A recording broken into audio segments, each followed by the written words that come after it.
Ba-ba, ta-da, happy Thursday, welcome in. It's kind of ND talk technically, but it's a special Minot talk because this week we had a big debate go on and I have two very special guests here to help break it down. I have Miranda Schuler, Zach Raknerud. Thank you guys for coming on. I appreciate it. I hope you both have had a chance to actually watch the debate by now. Oh, yeah. I didn't get to make it in person, but I did get to watch it yesterday. Okay, perfect. So you guys have both seen it. Zach, you were there. Yes, I am very glad I went. I was on the fence. So my wife's out of town right now for visiting family, and so I was going back and forth on whether I wanted to go without somebody to go with. And then last second, I was like, let's do this. And found some people to sit with, and it was awesome. Good. I'm glad. I think on my quick note of it, we had great turnout. It was far better than I anticipated it would have been. I was thinking we'd be lucky if we had 100 people. The event staff that was there estimated 150, which is fantastic. I love to see that. So thank you to everyone that came out for it. But we're going to start by breaking it down. It went for an hour and a half. We had, again, all four candidates there, Josiah Royce, Mark Janser, Paul Pittner, and Rob Fuller. And let's just go with it. What's your guys' biggest takeaways? Miranda, what about you? We'll start over here.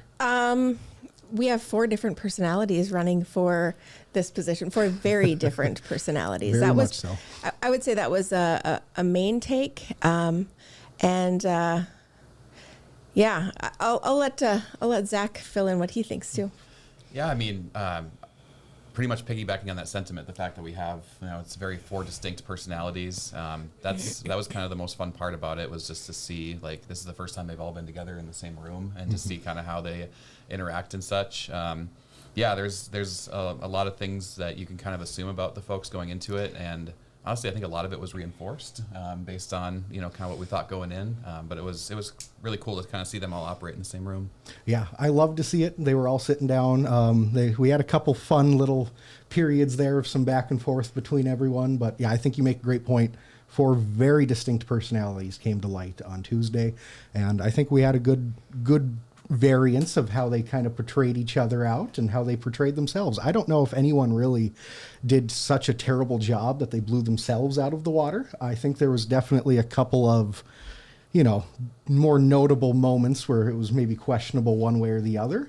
But I think, again, overall, it went well. Yeah. I hope the moderators didn't do too bad of a job. No, you did great. That was, the AV and everything was on point. Yeah. The only feedback I can really think of is, like, in the future, and maybe have the candidates hold their mics up to their mouth, closer. And then you can turn the volume down a bit so they're not screeching back and forth. That is our one thing that we definitely noticed. We did sound checks, but not with the individual candidates. So and it's so hard to get people to get mic up to the mouth, please. Like, it's just so natural to hold it down here. Exactly. And I mean, if you're not accustomed to having a mic too, a lot of times you're just farther away from it. Yeah. You can be right up there and it's fine. Another thing that was evident, I've been on the stage in these types of things, and this is the first time in my recollection for Minot that we have had kind of a little more showmanship in one of these type debates or forums. You got to see a little bit more personality of the candidates, and I think it was a little bit more engaging and intriguing and interesting for the viewer. Yeah, no, it wasn't strictly just a forum-based question thing. We tried to give them a little space to go back and forth with each other if they wanted to. Clearly, we're going to show a clip a little later, too. There was one point when a couple of them really took advantage of that, and we let it roll.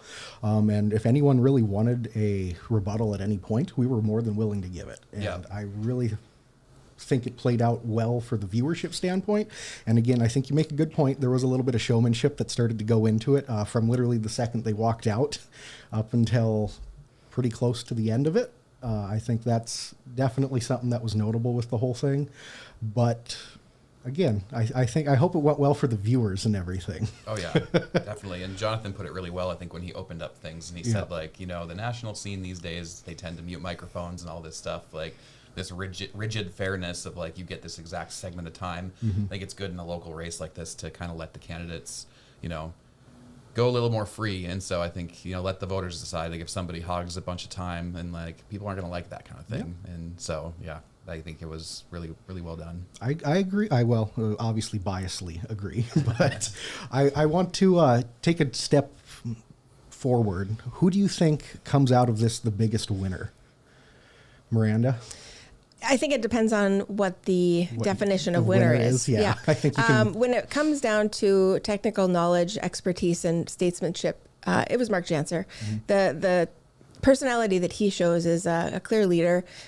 He is not a showman. He is a problem-solving type person. And while that may not be the candidate everybody's looking for, and I'll be honest, in this type of forum, it probably wasn't the most appealing to the viewers. It didn't evoke emotion like some of the other moments did. I think Paul Pittner did really well as well. More to that side. He had showed a lot more emotion. I think those two, based on the types of things that I'm looking for, would be my winners. Understanding though that Mark's style is very different than what somebody who isn't fully engaged in this process might be. So. Yeah, that's a great point. Zach, what about you? Yeah, I agree with Miranda. I would say so. I think the biggest winner in my mind was definitely Paul. I think to stake out the position that he stuck out, I think it took some guts, and I think people respect that. I didn't expect it. That was very binary. Like, this is what's going on, and this is why I'm in this race. And the way he just, like Miranda said, just speaks with passion, and he's very compelling in speaking and everything. So he would be the biggest winner. I think he really did a good job. Yeah, and I think that was evident by the crowd reactions when you were there in person. And one thing I have to address quickly, we have a few comments that were coming in saying that we were muting the crowd reactions, or that we weren't allowing people's boos or cheers to be heard one way or the other. All I can say is we had 5 total microphones hooked up, one of them for each candidate and one shared between Jonathan and I. Those mics have a sort of the muting sound for outside noise, excuse me. And a lot of times they're not going to pick up the crowd noise. You're going to hear it at a few points in the video, but if it's not raucous, it's not going to get picked up. So just fair warning for that. But anyways, I digress back to where we were. I just had to address that one real quick. I think Paul did a great job with it. He was extremely passionate when he was up there. I think Fuller did well when he was getting attacked from Paul. And I think Janser did fantastic when he had because he portrays himself as the statesman in this. He is the guy that has been there and done that, and he wants to be able to lead Minot and stabilize it going forward.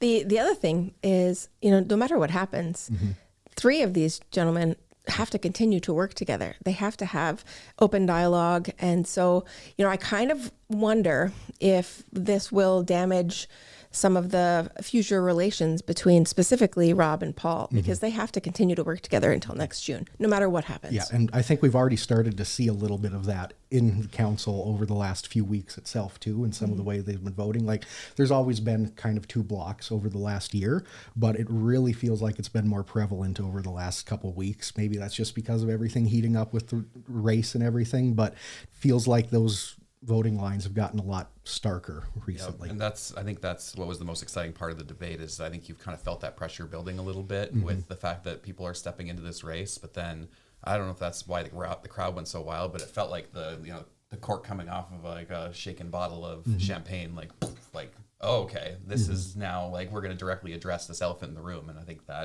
that's a lot of the reason why the crowd went so wild. No, that's a great point. And I think this really brings a lot of it to the surface with how those tensions have been. If you haven't, which comparatively, Minot actually has a very good viewership of our city council meetings when we have a couple hundred people online.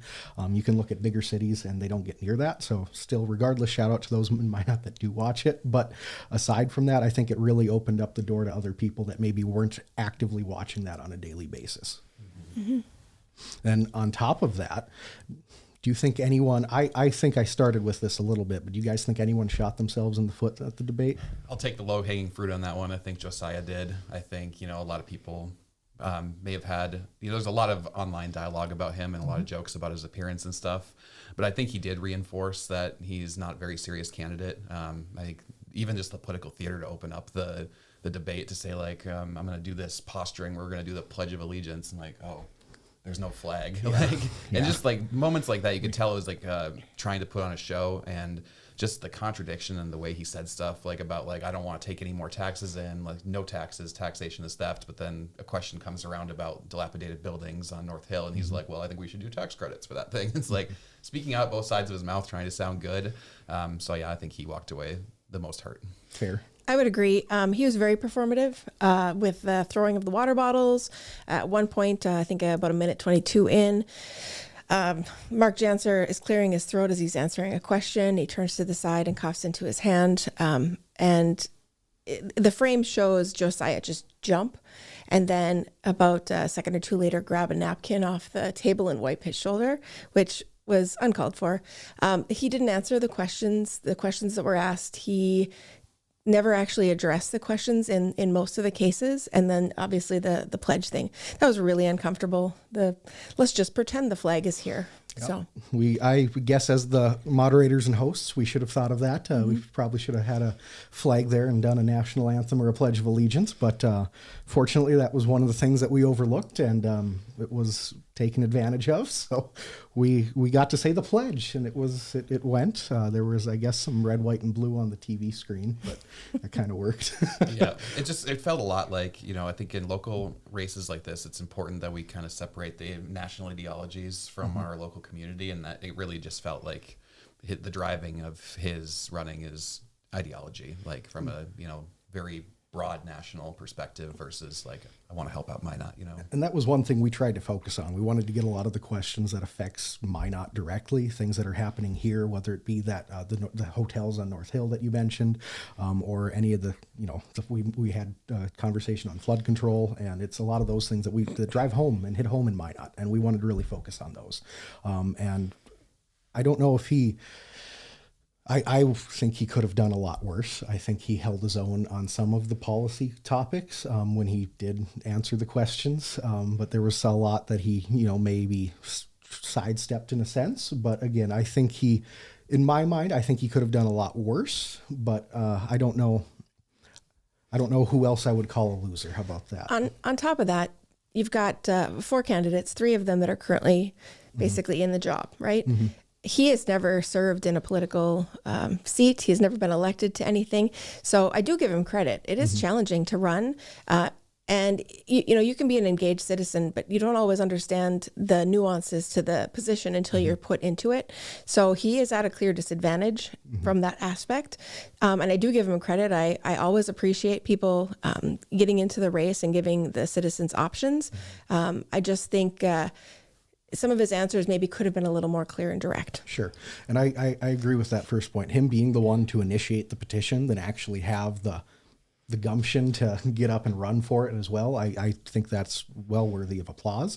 And again, we'll see how it plays out in about 6 weeks from now, how it all ends up. But I don't know if there was anyone else that really did badly, I would say. I think everyone else held their own. I think whether with Rob, we all know where Rob was coming from, and I think he reinforced that at the debate. Same with Mark. I think he's been around for 18 years. I think he was a fairly well-known figure, and in the debate, looks like it was a, more or less reinforcing of who he was. And Paul, I think, was the one that came out of the box the most. Did you do any kind of polling for the people that were in attendance on what they thought? Didn't get a chance to. That would have been interesting. I was trying to get it done that day, but we had a lot of other little things that lo and behold came up the day of, and so should have tried to get it done sooner. That was something I really wanted to do because, obviously I did polling on the whole race a little earlier, and yeah. So as somebody who was there, this is just vibes only, but I was in the back of the place, and I would say it felt really 50-50 as far as like the applause for the Jansers and the Pittners versus, the Fuller and the Royce, kind of the 2 separate wings. It was very split, like a very, felt right down the middle. Like the only time you could tell it was loud was when the altercation we'll watch in a little bit. Like that was the big moment where like the whole place went wild. And I would anticipate that the energy probably followed the candidate's energy as well. Obviously, when it comes to energy, it was clear Mark's energy was the lowest compared to all 3 or all 4 of them. So I would suspect the people in the audience maybe would have more mirrored that energy with regards to that. Same thing with Paul. I would suspect, not being there probably was a pretty boisterous applause or something from the crowd when he did his final remarks there. Yeah, and I know there was for a fact. He got There was one, I think, Job Corps conversation throughout where I know he got a very good round of applause for that, and also at the end with his closing statement. And I think that's a little interesting with that one. Initially, he came out saying, hey, I'm running because I think this is what my dad would want me to do and this is what I should do. And now it's kind of transition. I think a lot of people behind the scenes saw this as kind of a lot of what it had to do with, but do you think it matters at all that coming full circle now and he's throwing, hey, I'm running because I don't think Rob's the right guy to win? Yeah, no, that's a tough one. I mean, I did see that message when he first announced, and I think that I kind of mentioned earlier that I think it took guts to say what he said. 100%. So, yeah, I think I wouldn't suspect any kind of like dishonesty that he this was his motivation all along and didn't say it right away. I think that it's like even somebody, if you think about like a father figure, I mean, maybe he just knows deep down his dad wouldn't want a leader like Rob, and that was kind of an intertwined motivation. That's reasonable. I think his dad was a big part of his life, 100%. And having just lost him recently, that makes sense. Like, a lot of the things that I do to mirror what I would like for my daughter or my family to do as well. But I think this stems back further from a conversation that I had with Paul at a debate when I was running for mayor. Mm-hmm. He had made a comment to me that he thinks he should have run for mayor. This was back then. In 2022. So prior to him announcing, I had an inkling that was probably going to come, because you don't say something like that unless you're actively thinking about it. So I think it's been something that's been in the back of his mind for a while. His kids are young. He's got a lot of things going on. So I'm kind of surprised he decided to jump in. It's going to require a little bit more time. I do believe, some of the tension between him and some of the other council members probably put a little bit of additional fuel on that. And then also the recently losing his dad and wanting to, just step up a little bit more played into it. But I think this started several years back for him. Fair. So there's a little bit more history to this. I think so, yeah. Okay. I got you. And I think that makes sense too, because again, it's hard to do something like this on the drop of a dime. Mm-hmm. This isn't one of those things that you just jump into without a lot of forethought. When he said that to me sitting at that table, I thought, this is something I'm going to commit to memory because it's going to come back up again. So how does this debate that happened this year compare to the one you guys participated in quite a few in 2022, if I remember right? Yeah, there was a lot I So the Dakotan had one too. I think it was at the Grand. Yeah, Jim Olson hosted that, or moderated that one, if I remember. It's very similar. Same thing with the chamber.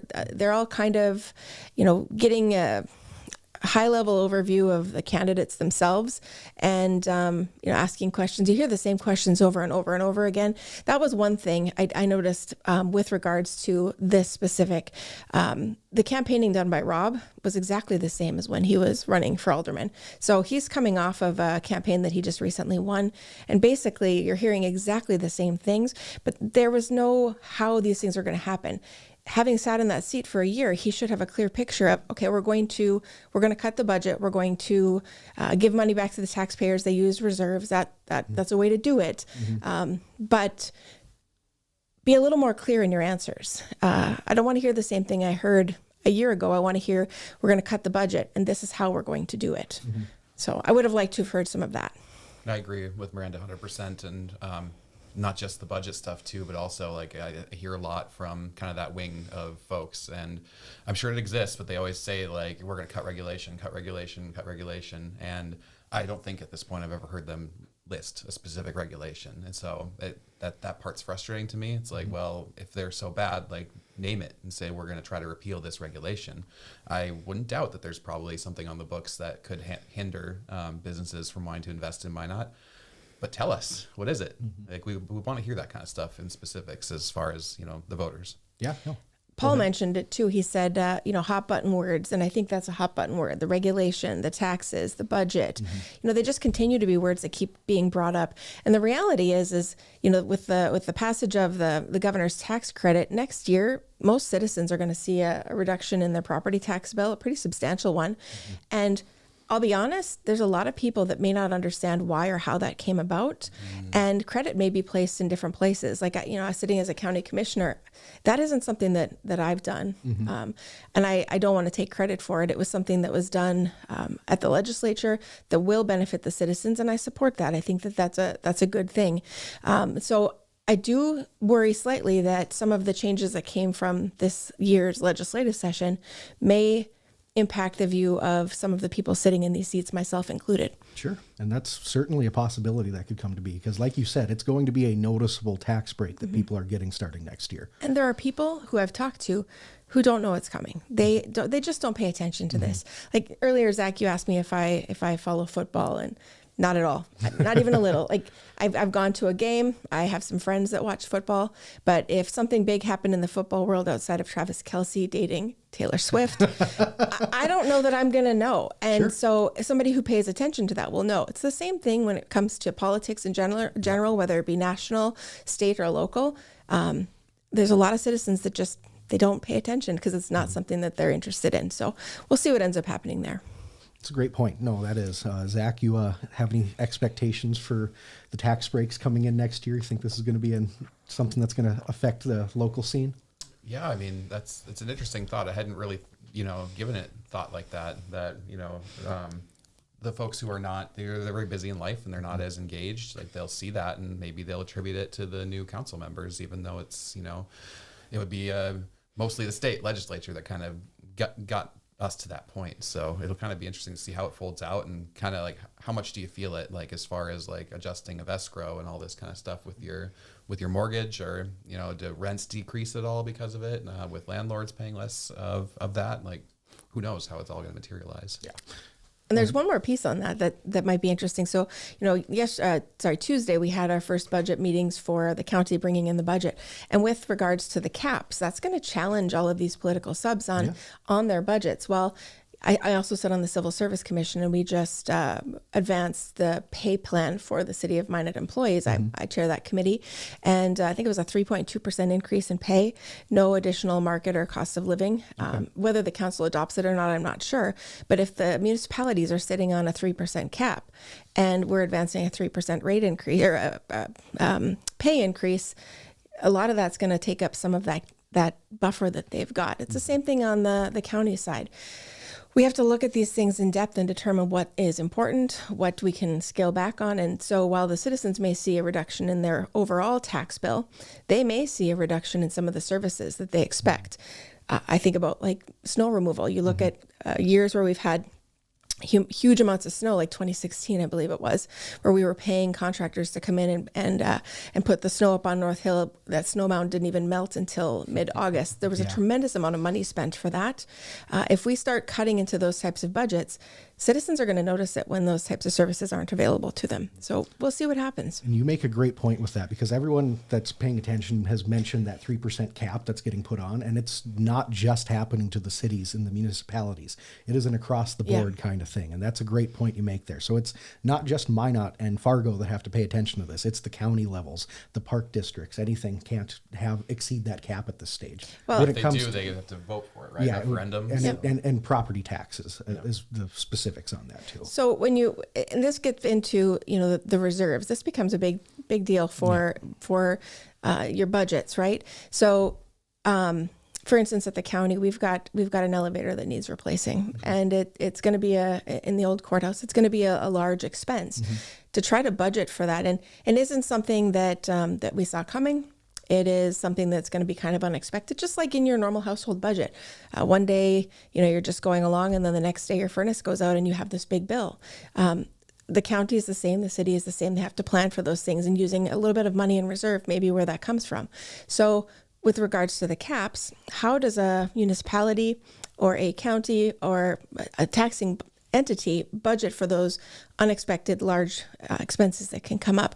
I think that's where cash reserves is going to come in. And last year, where the city gave back a portion of the cash reserves to the citizens, I wonder where they're going to want to sit with that cash reserve this year, because I think they're going to need to keep a little bit more of that so they can plan for the future. Exactly. And I think one thing that we've talked about and frankly probably harped on at this point is the new police department that's going to have to, or building that's going to have to come to be, whether it be a full renovation of the facility they're in or a new building in general. It's not going to be a cheap thing. Yeah, that's a tough one. And they can't just stay things can't stay the way they are. I don't know if anybody's done a tour of that facility. Oh, yeah. I think you did when you were running for council. It's not conducive to the work that they're doing. It hinders the performance, in my opinion.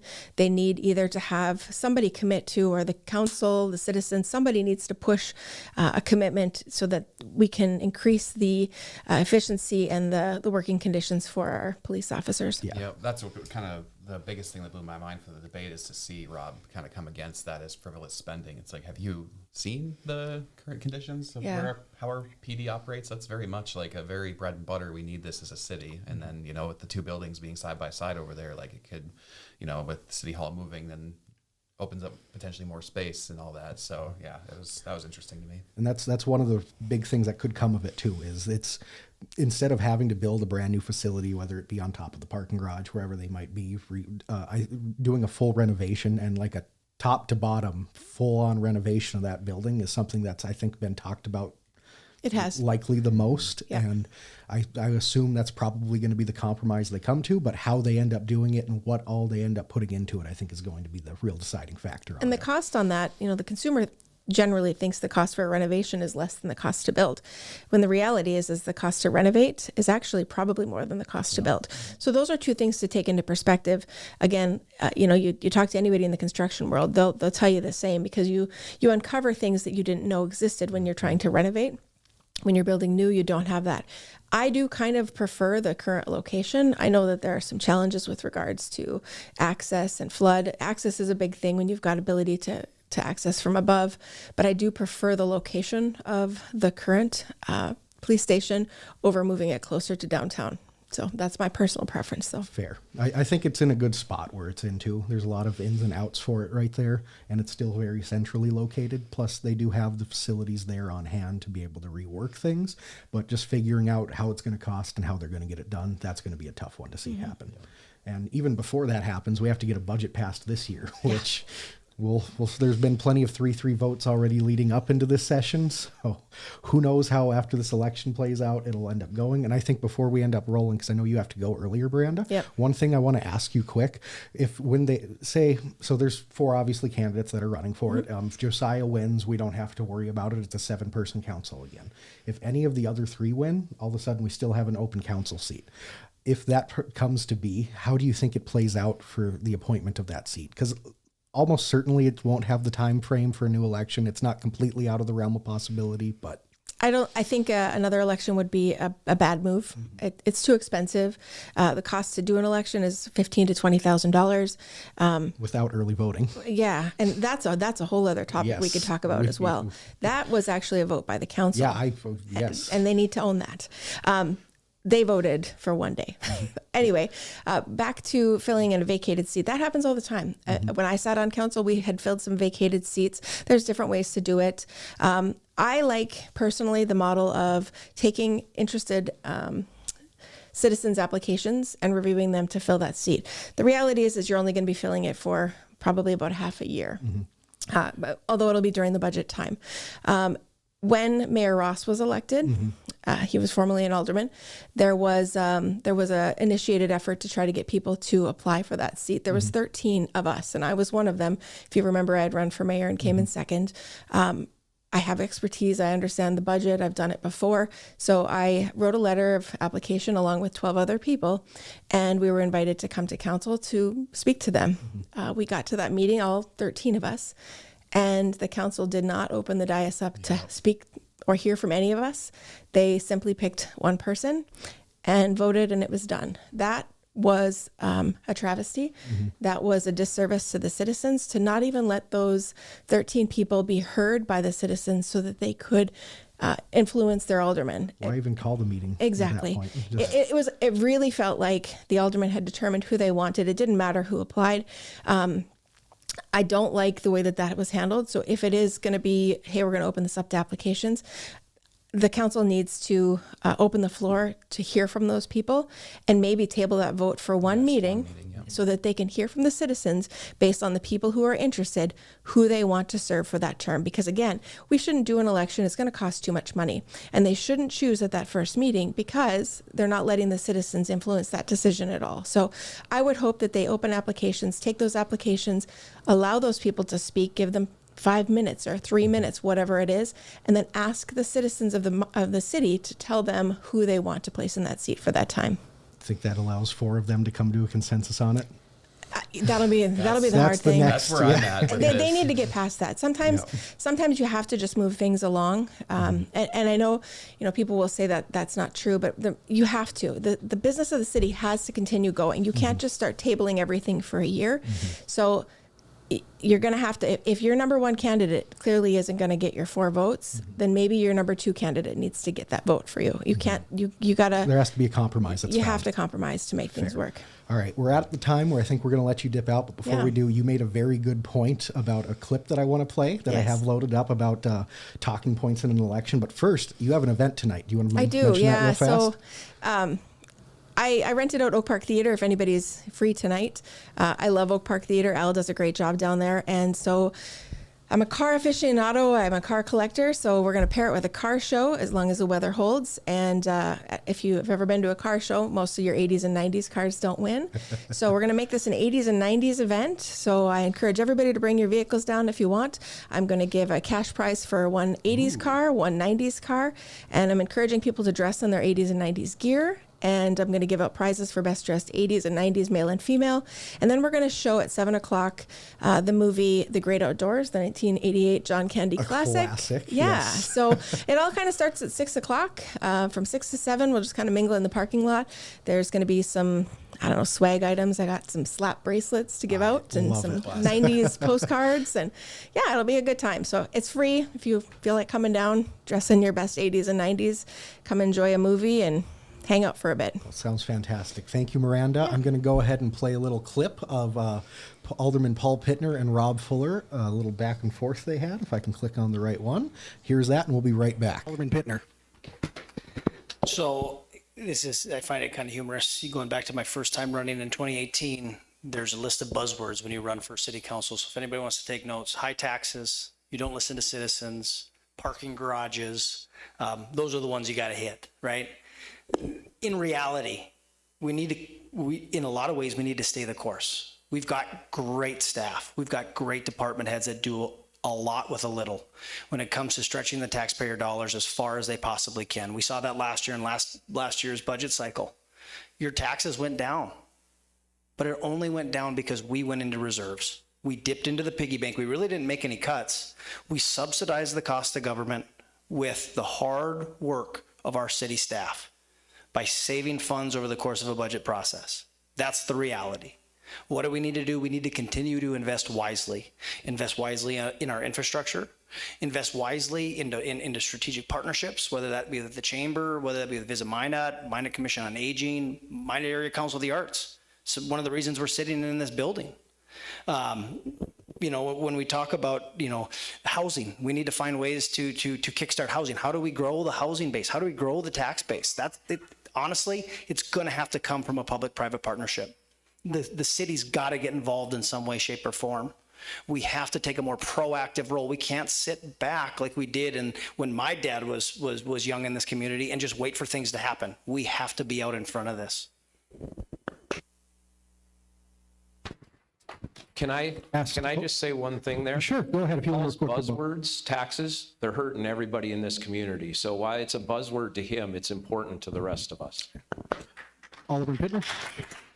So we're allowed to. If you got 30 seconds. Can I go back to a previous topic? You have 30 seconds. Okay, so when we talk about asking hard questions of department heads, when you brought Lance Meyer up and berated him in front of God and everyone else, and then went on to the Dakotan podcast and said, if he doesn't believe me, if he doesn't agree with me, maybe it's time for him to leave. And then the next week at the bid opening of the bids that you waived and said that you were right. If we would have gone with your bid numbers, it would have cost the city an extra $500,000 to go with that proposal. Go ahead. First of all, when Lance got up there, he didn't give us the truth, and that was what upset me. And I knew the answer to the question before I asked it. You may not do that when you go up there, but I do. So when he told me a half-truth, I didn't find that very respectful to me or to the people of Minot. So yeah, I got irritated with Lance. So.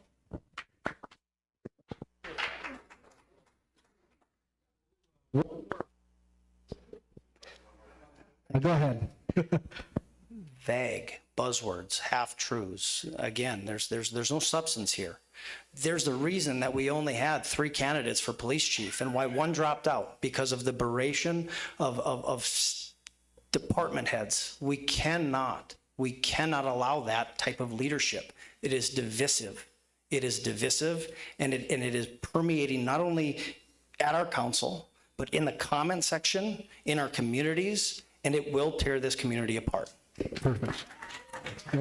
Go ahead, Rob. 30 more seconds. So again, with the police chief candidate that dropped out, if we want a chief that doesn't want oversight, that's what we had before.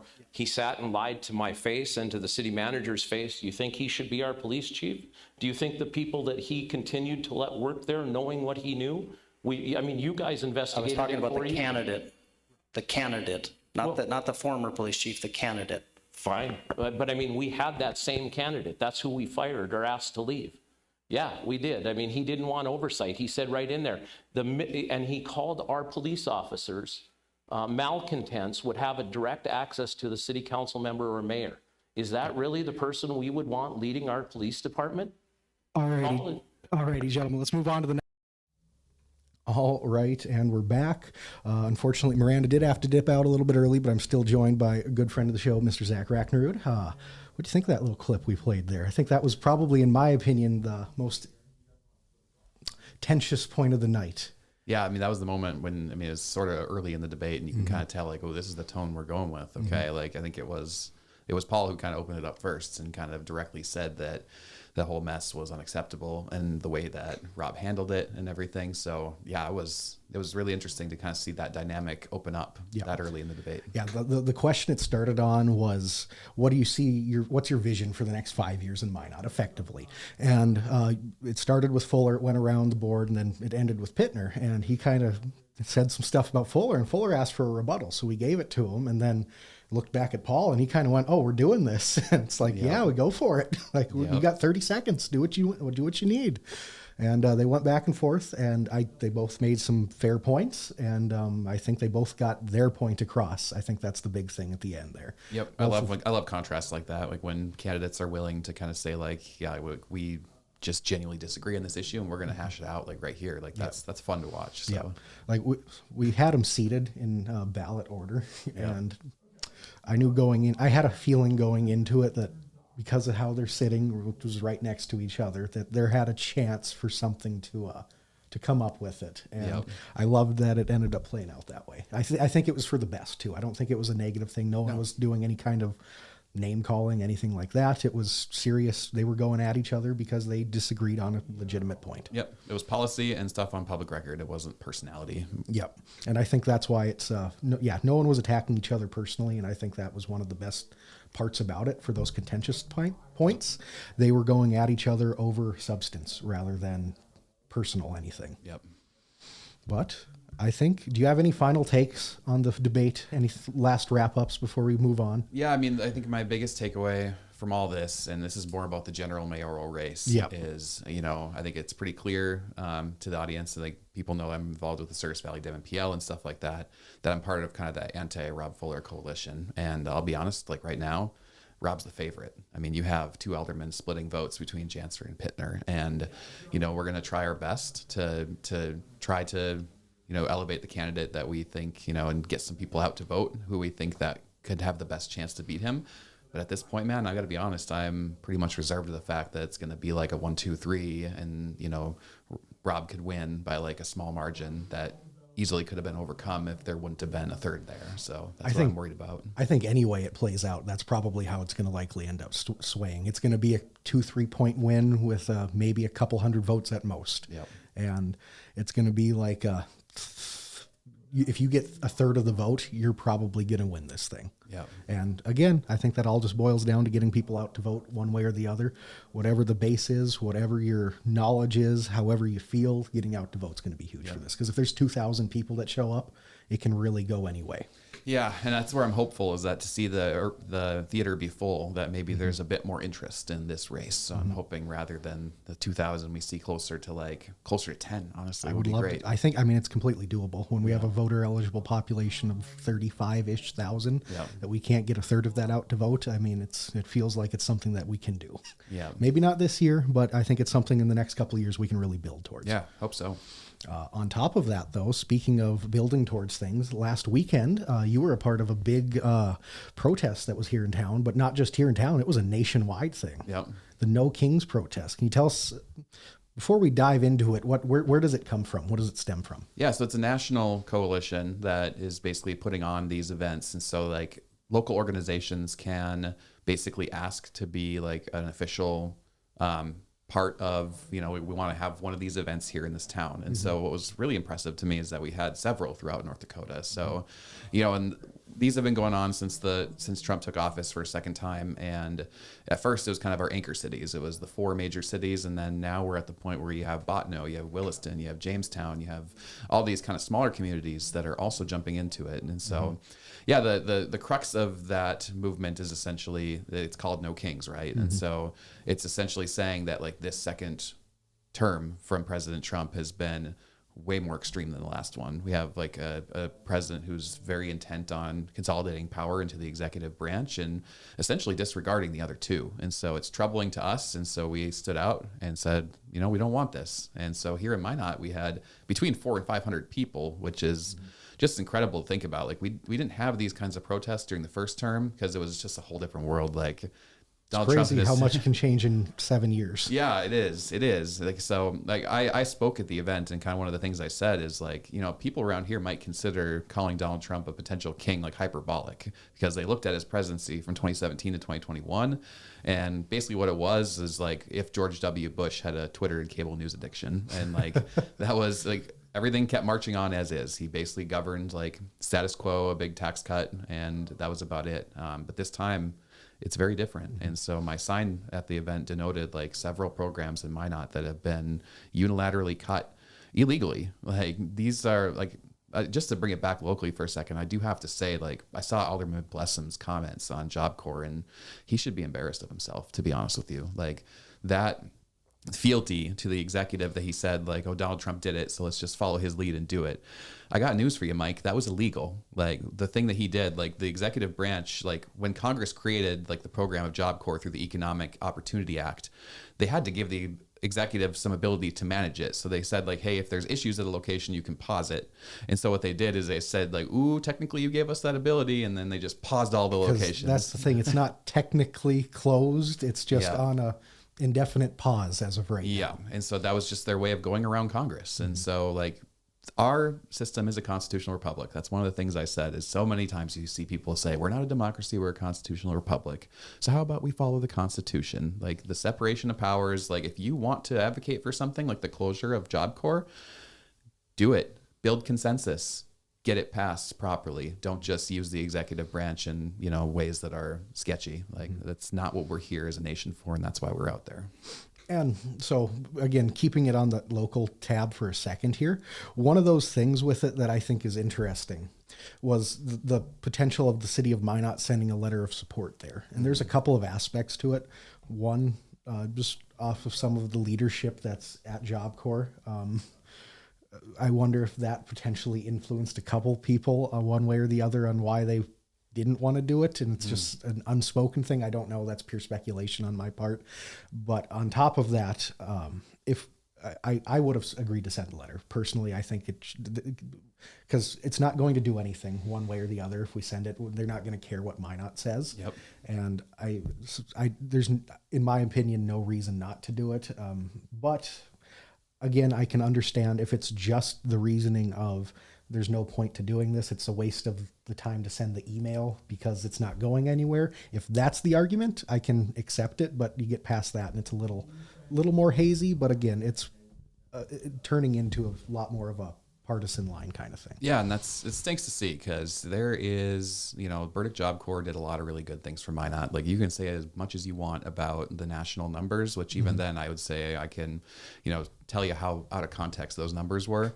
But Burdick Job Corps and Minot specifically, like we have the Boys and Girls Ranch out of town here. Like it's a lifeline for so many people at their worst moment in life. Like these are people who are bound to potentially end up in detention or bound to, like, you know, Lisa Olson said during her thing, it was basically like, we're spending like that money to save money because otherwise they end up on government support. They end up in detention.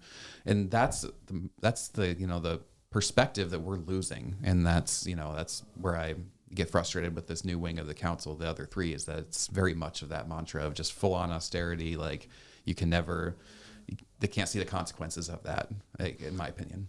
And so on that point, they're at the stage now. Last year, they did some legitimate cuts to the budget that had an effect on people that were noticeable. And now going for, again, regardless of the 3-3, any of that stuff, it's interesting to see how it's going to play out just on substance alone at this stage. I mean, are they going to actually be able to continually? This is one of the questions I could show you the whole document. There was so many stuff we couldn't get to at the debate. One of the things I wanted to ask is how can you further cut taxes without cutting jobs at this stage? Right. That was one of the ones I wanted to get to. Unfortunately, didn't get a chance to. We just had to keep it moving. But I really want to see how that plays in at this stage. Because again, last year they cut some legitimate fat off of it and they trimmed it well. But now going forward, how do we continue to do that without starting to take jobs away? And not saying I don't know. I genuinely, that's one I'm going to work on getting an answer to. Yeah. And maybe like, who knows? Is there more that could be cut without jobs? Maybe. I mean, it's a tough one. That's why I really I appreciated what Paul said out there, where he stood up for the city and he said, like, you know, we're on the right track in a lot of ways.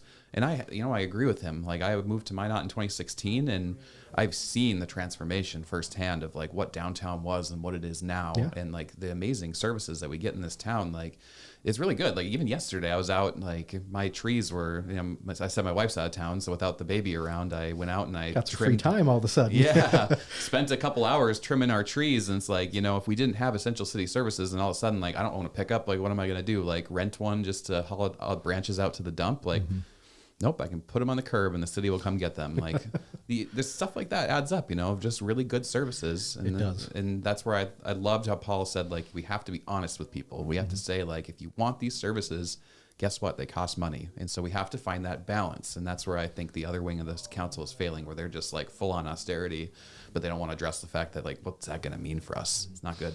And so there's obviously many different routes for the taxation. With the sales tax, that's kind of set where it's at. Like it's hard to maneuver that right now with NAS and flood and everything. With the property taxes, the thing that I've kind of harped on for, I mean, this whole year, I guess, last 6 months has been the valuation process rather than just putting a cap on it, period. Because I think if you're actually able to adjust the valuation process and address that, you're going to make things a little bit more equitable for the individual homeowner. Sure. And especially for, you know, primary home owners and primary residences. Yeah. You get outside of that, it's definitely a little more murky when it comes to commercial and rental space. But for a primary homeowner, if you're able to, I think, fix that evaluation process, because I mean, it's great for people's homes to go up in value, but there's a flip side of that where now you have to pay more in property taxes, and it makes it a lot harder for a new startup family to get a single family income kind of thing to get a home going at that point, with no new construction really getting spurred on right now. Yeah, and that's why I've always been hugely in favor of, like, creating a new classification of primary residence, because I think that really differentiates the fact that, like, we're here to live in it, and, like, this is our home. That should be treated differently than, you know, the lake house. Yeah, or like even just, you know, I've looked at it myself. Like if I ever had an opportunity and I moved away from Minot, like I hope I don't, but the house that I have right now, it's like a 3% mortgage and stuff. It's like, well, maybe I would just keep it and rent it out. Yeah. Suddenly that's like a whole different ballgame. Like of like, if you have the means in your life to be able to rent out a property, like that's a lot different than like a primary residence, and it should be taxed differently. For sure. And who knows where they'll end up getting to on that one in the future. I know they're already working on things for the next legislative cycle on it. I'm sure next year there'll end up being some kind of a ballot initiative for it. Who knows what it'll entail. Maybe it'll have a little bit more guidelines than the last one did, but see how that plays out in the future. Moving off of that, I guess we can stay a little bit more relative with the state side first. The unfortunate situation that happened in Minnesota last weekend has had some ramifications in Minot. First, and that I think this one's a little bit more loosely, but you can roughly kind of correlate them. It was last Saturday, Minot's Air Force Base was going to have an on-base open house. There we go. And that ended up getting canceled that morning, which was the same morning that the news was breaking about those unfortunate murders in Minnesota. But also there was been some escalations in foreign affairs too that went into that. So that's one of the lesser ones. But on top of that, now here in North Dakota this week, there's been a couple of things that have happened from it. State legislators have had their addresses removed from the public website. Yeah.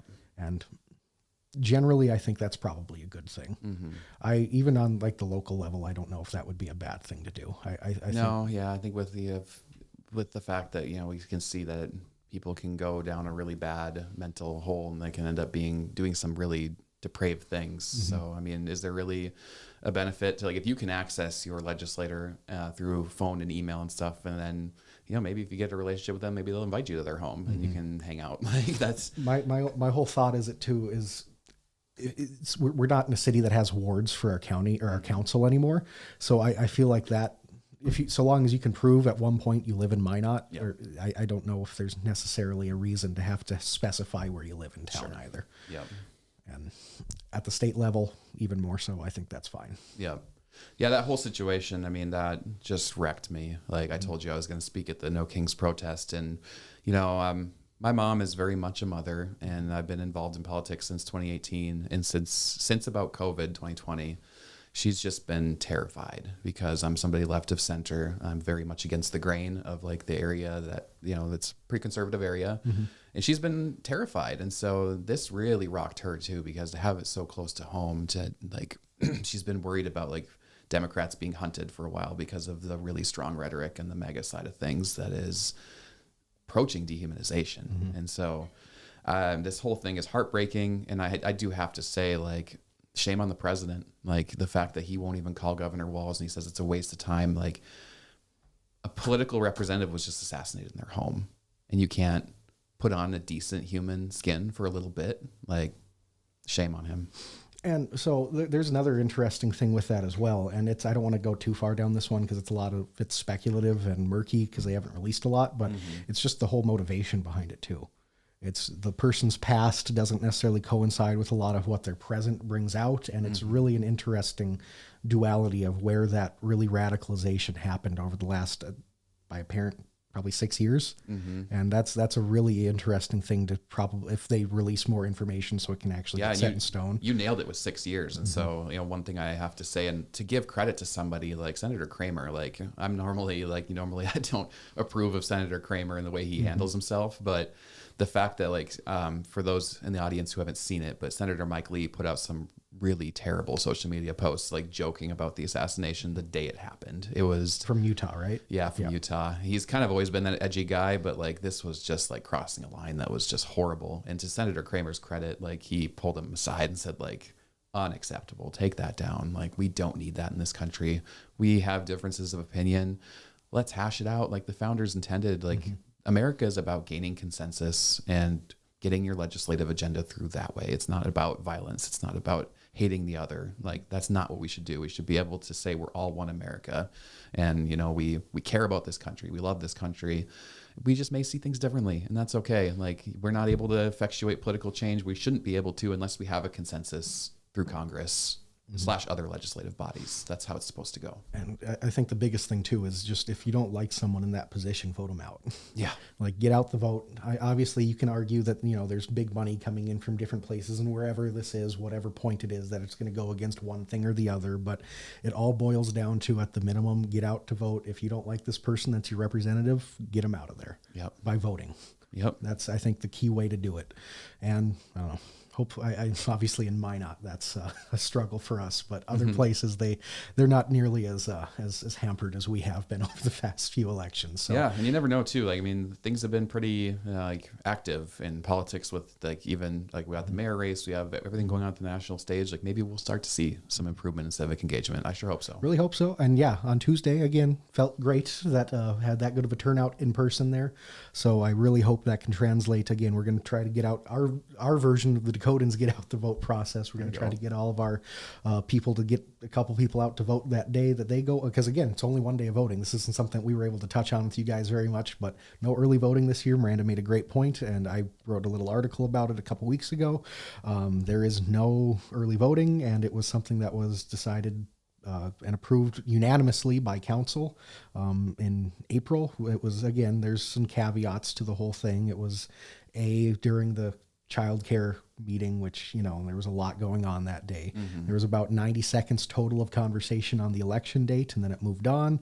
But yeah, city council, city staff, no one actually either noticed or mentioned that there was no early voting, including with that recommendation. So That's going to be the first election I've had in town that's red run like that. It'll be interesting to see, especially like they mentioned the 5 to 7 p.m. or even 4 to 6, because gonna just be packed in there. Hopefully, yeah, and it'll be interesting. Are you going to plan to kind of do some exit polling and stuff? You'll have to kind of 100% keep an eye on the parking lot and see if there's people that pull in and leave because they see a line. You never know. Hopefully that doesn't happen, because fingers crossed. I assume, because I noticed also the voting isn't in the Armory this time. It's in a different room. I don't remember what one. I almost wonder if it's in the main gymnasium of the auditorium this time, maybe just to make for more room there. Yeah. Not positive on that. We'll have to look into it for sure, but that's something to obviously keep an eye out for, because August 5th, the only day to vote for the mayor in Minot this year. Yep. Coming quick. It is. It's like 6 weeks away already. Yeah. And before we start rolling out of here, do you want to touch on some more, some of that national, international kind of stuff before we get rolling? Yeah, sounds like so. Israel, Iran, and stuff is popping off. That's hot mess over there. Hot mess. Yeah. I'm very much a person that's way more focused on domestic issues. I can't sit and say anything too meaningful about what's going on with this. It's just really unfortunate that I think we spent the last year talking about, Donald Trump being the peace through strength, that no new wars under my administration last time. And because of everything, I think that's one thing that he could legitimately have taken credit for, was because in end of 2019, I think there was a legitimate chance we could have gone to a war with Iran then, and it didn't play out. I think a lot of generals pushed for it, and he didn't at that point. And now, fast forward, 5.5 years, and it's a different story. It is, and it's kind of interesting to see his coalition. What's going to happen if this goes through? I mean, I'm waking up this morning and there's breaking news about he's fully authorized the U.S. getting involved in this thing. And so if that happens in the next day or two, what's going to happen to his coalition? Are the folks who were very much no new wars, are they going to say what the heck, man? It's been 5 months and we're already in a huge conflict like this? I haven't caught the full extent of it yet, but Tucker Carlson had an interview with Ted Cruz a couple days ago that reamed him. Apparently went, from the clips I've seen, did not go well for Ted Cruz. No. If this was his plan to start a foray into another presidential run, it did not start well. Right. I say, opening this, I am honest that I'm not going to be a super knowledgeable person on this, but then all of a sudden, sitting U.S. senator, I could have told you that the population of Iran's around 100 million. He didn't know that. That's pretty crazy to think if you're one of the key decision makers. And that's the thing. You could have just said it's 100 million, something like that. Yeah. And that's good enough, frankly. No one ballpark. Yes, no one would have said boo to that at that point. Yeah. I mean, maybe Tucker would have went at him. You don't know the exact number, but I think that would have been a little semantical at that point. Yeah. But you couldn't even give us a rough estimate of it. That was the part that I was like, what? Yep. It's all very strange, man. And it was the night that news broke was troubling for me, just because I grew up an evangelical Christian, and so you always hear about stuff about how Israel will ultimately be involved in the end of world stuff, and so you get a little on edge whenever stuff like this is happening. And it's just crazy. I never saw this coming this quick, that we were gonna. So then on the flip side, if Iran does have nuclear weapons and weapons of mass destruction, is that something that the global consensus shouldn't allow? Yeah, I mean, it'd be a very bad thing, I think, for the more countries that have those, the worse. And so, I do have to say that we had a deal in place with Iran, and they were following it. It was essentially we'll lift your sanctions if you agree to have the IAEA come in and inspect your nuclear sites, because 100 million people, right? They're a relatively advanced nation for the Middle East. So nuclear power is probably something that is pretty valuable to them. But the IAEA, that giant underground bunker they have with their enrichment, they were following it. You can't enrich uranium when it's being inspected like that. It's very clear when it becomes weapons grade, and they were following the deal to a T. And I have to say, I think it was hubris on Donald Trump's part to say I want to destroy anything of Obama's legacy, and so he just got out of that agreement unnecessarily. So now we're here today, and it's, you see stuff in the about how Iran's been weeks away from a nuclear bomb since the 80s. Like, who knows how true it is? It's Well, and another point too. Back in March, there was the national intelligence agencies pretty much came together, and before Congress said that there wasn't any likelihood of Iran developing a nuclear bomb. So now it's, are they wrong? Are they lying? Are they misdirecting things? And it's eerily reminiscent of 20 years ago. Yeah. 3 years ago.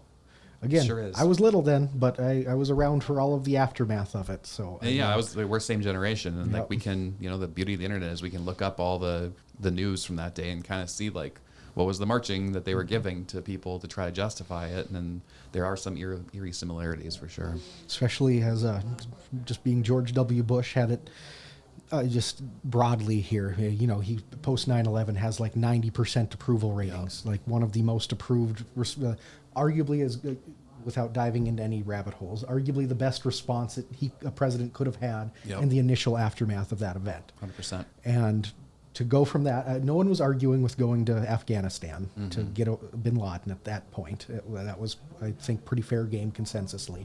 And then to turn that in within 3 years, go from maybe 4 years at the most, go from a 90% approval to down into the 30s, it shows how easily things can unravel at that point. Sure does, yeah. And just got to be careful with it. Again, if it's something that is a global consensus shouldn't happen, then maybe that should be dealt with, internationally and unilaterally, and Right. not something that is done solely on our party. Yep.